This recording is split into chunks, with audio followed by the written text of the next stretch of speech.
Ihinda rĩtarĩ kũraya aikari na athaki a mathako matiganĩte magũkorwo makĩhũthĩra kĩharo kĩa Wang'uru kaunti-inĩ ya Kirinyaga wona kĩarĩka. Komishona wa Kirinyaga augĩte kumana na rĩu gũtirĩ wĩra ũkũrũgama. Uwanja huu ukikamilika utasaidia sana watu wa eneo hili. Utakuwa na michezo mingi inachezwa katika uwanja, riadha, kandanda na michezo mingine. Na hiyo michezo ikichezwa utakuta ya kwamba wale wanakuja kucheza na wale wanakuja kuona, spectators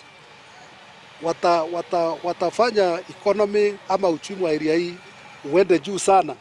Tabarĩra ĩno nĩ kĩranĩro gĩa President Uhuru Kenyatta kũrĩ mũingĩ wa Kirinyaga rĩrĩa acerete kaunti ĩno mwaka mũthiru, aikari makĩonania matanya manene ma ũhotekeku wa kĩharo gĩkĩ kũgarũra ũthiũ wa Mwea. Najua ya kwamba hii Wang'uru Stadium ilianza kujengwa tarehe 12 mwezi wa neno mwaka wa 2020 na tunatarajia utakamilika tarehe 18 mwezi wa 8 mwaka wa 2021 ama mwaka huu.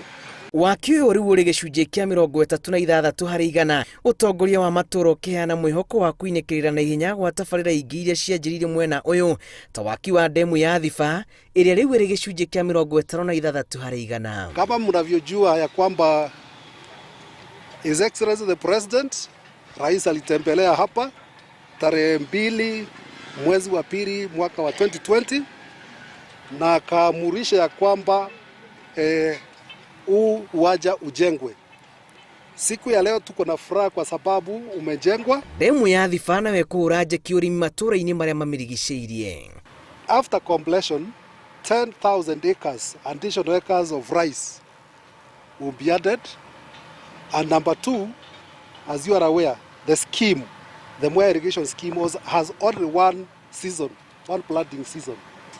Therefore, after the completion of the project, on 1st of December 2021, rice farming will have 2 seasons. Ngĩribotera Inooro TV, njĩtagwo Julius Karĩithi wa Mũnene.